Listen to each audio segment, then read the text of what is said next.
वो ये चाहते हैं कि मुसलमान दरी बिछाता रहे, उसको बेशर्म किया जाए। मैं तुमसे कह रहा हूं कि दरी अब तुम नहीं बिछाओगे, तुम कुर्सी पर बैठोगे और राज भी करोगे इंशाअल्लाह ताला। बरसों आपने समझा कि नहीं कांग्रेस का साथ देंगे, कांग्रेस हमारे मुकद्दर के अच्छे फैसले करेगी।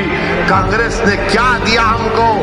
शहादत बाबरी मस्जिद, हाशिमपुरा, मलियाना दिया। मेरे अजीज दोस्तों और बुजुर्गों, मेरी आपसे गुजारिश है कि आज मजलिस हिस्सेदारी की बात कर रही है। मजलिस उत्तर प्रदेश की सियासत में 19% मुसलमानों की हिस्सेदारी की बात कर रही है। अगर मैं हिस्सेदारी की बात कर रहा हूं तो Samajwadi party, BSP, Congress, BJP, RLD सबके पेट में दर्द शुरू हो जाता है। क्यों दर्द शुरू होता है? वो नहीं चाहते कि मुसलमान बराबरी पर आ जाए, वो ये चाहते हैं कि मुसलमान दरी बिछाता रहे, दरी बिछाता रहे, दरी बिछाता रहे। वो ये चाहते हैं कि मुसलमान दरी बिछाता रहे, उसको बेशर्म किया जाए, मगर उसके मुकद्दर में दरी बिछाना है। मैं तुमसे कह रहा हूं कि दरी अब तुम नहीं बिछाओगे, तुम कुर्सी पर बैठोगे और राज भी करोगे इंशाअल्लाह ताला। तुम अपने मुकद्दर के फैसले आप कर सकते हैं। बरसों आपने समझा कि नहीं कांग्रेस का साथ देंगे, कांग्रेस हमारे मुकद्दर के अच्छे फैसले करेगी। कांग्रेस ने क्या दिया हमको? शहादत बाबरी मस्जिद, हाशिमपुरा, मलियाना दिया। तो कभी हमने समाजवादी का साथ दिया, कहा कि मौलाना मुलायम है, मगर मौलाना तो नहीं निकले, अपने यादव परिवार को आगे बढ़ा दिया। तो कभी आपने कहा कि चलो इनके बेटे का साथ देते हैं, तो हमको क्या मिला? मुजफ्फरनगर मिला।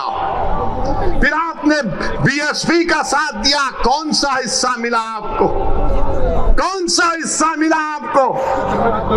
सबसे ज्यादा जेल में उत्तर प्रदेश में अगर अंडर ट्रायल कोई है तो मुसलमान है 28%। सबसे ज्यादा कम ग्रेजुएट है तो मुसलमान है 2%। सबसे ज्यादा प्राइमरी स्कूल में कम पढ़ने वाले बच्चे हैं तो मुसलमान है। बताओ ये कब खत्म होगा? यही चीजें जब हम पढ़ते हैं तो मेरी जबान में तेजाबगी पैदा हो जाती है। मेरे अजीज दोस्तों और बुजुर्गों, याद रखो मेरी इस बात को, कामयाबी लिखना ये अल्लाह का काम है, तुम्हारे हाथ में नहीं। अल्लाह अगर कामयाब करना चाहा तो अल्लाह आपके दिलों में मोहब्बत को डालेगा। मगर मेरी इस बात को याद रख लो, अगर नाइंसाफी का आप खात्मा करना चाहते हैं, मैं सहारनपुर की इस मुबारक और तारीखी सरजमीन में खड़े होकर आपसे हाथ जोड़कर अपील कर रहा हूं कि तुमने 60 साल कांग्रेस का, आरएलडी का, समाजवादी का, बीएसपी का साथ दिया। एक मर्तबा अपनी क़यादत को बनाओ, अपनी पार्टी को मजबूत करो, अपनी नेता को बनाओ जो तुम्हारे इशारे पर उठेगा, जिसकी दिलों में तुम्हारी मोहब्बत होगी, जिसकी जबान पर सपा, बीएसपी, कांग्रेस का डर नहीं होगा, उसकी जबान पर तुम्हारे इंसाफ के मुतालबे रहेंगे। वो तब होगा जब आप अपने वोट से मजलिस के उम्मीदवारों को कामयाब करेंगे और लखनऊ में उत्तर प्रदेश की विधानसभा को भिजाएंगे। लोग उठकर कहेंगे मेरे आज के इस भाषण के बाद के ओवैसी जज्बाती तकरीर तो करता है, मगर अगर मजलिस के 8-10 एमएलए विधायक जीत जाते हैं तो क्या होता है? 400 की विधानसभा में मुझे किसी ने कहा था, किसी एक सेकुलर पार्टी के एक शख्स ने पार्लियामेंट में मुझसे कहा था, अरे ओवैसी तुम उत्तर प्रदेश को जाते हो, गरम भाषण देते हो, मगर अगर तुम्हारे विधायक जीत जाएंगे तो क्या होगा? मैंने कहा सर अभी पार्लियामेंट में तकरीरें आकर बैठिए।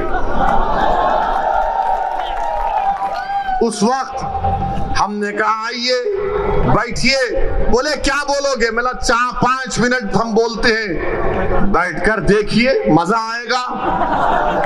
हमारा अल्लाह ने हमको बोलने की सलाहियत दी और फिर उसके बाद हम जब बाहर निकले हमने कहा बताओ कैसा लगा?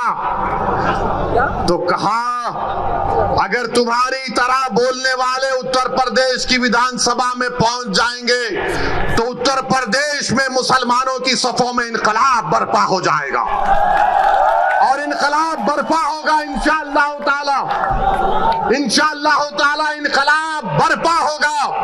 क्योंकि अब तक हमने अपनी जबानों को दबा कर रखा, अब तक हमने अपने दिलों में जो हमारी ख्वाहिशात थी, जो उमंगें थी, जो ख्वाबें थी, उनको दबा कर रखा। मेरे गयूर नौजवानों, मेरे इज्जतदार कौम और मिल्लत के बुजुर्गों, उलमाए दीन से मैं आपसे गुजारिश कर रहा हूं कि इन ख्वाबों को पूरा उसी वक्त किया जा सकता है जब हम अपनी पार्टी के सियासी नुमाइंदों को कामयाब करेंगे।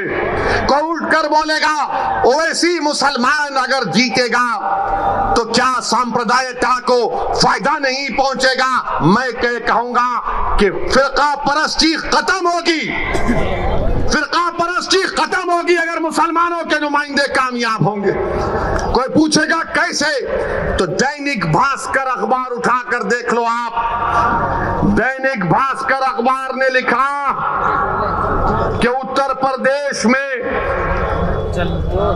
डीएम डिस्ट्रिक्ट कलेक्टर 28% ठाकुर हैं और ब्राह्मण समाज के हमारे भाई 22% हैं और 5% दलित और शेड्यूल ट्राइब से।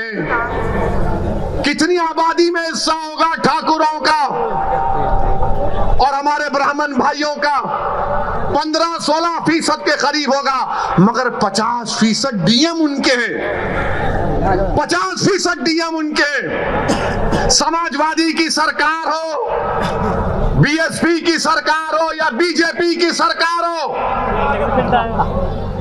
ठाकुर और ब्राह्मण विधानसभा में 25 से 27% नजर आएंगे और 19% मुसलमानों की हिस्सेदारी की मैं बात कर रहा हूं। नहीं, सांप्रदायिकता को फायदा मिलेगा, फिरका परस्ती बढ़ेगी। ये करेंगे तो बहुत अच्छा, ये दूध के नहले में हैं, ये बड़े पाकीज़ा हैं। और जब हम एक मजलूम कौम की इंसाफ की बात कर रहे हैं तो सब खामोश हो जाते हैं।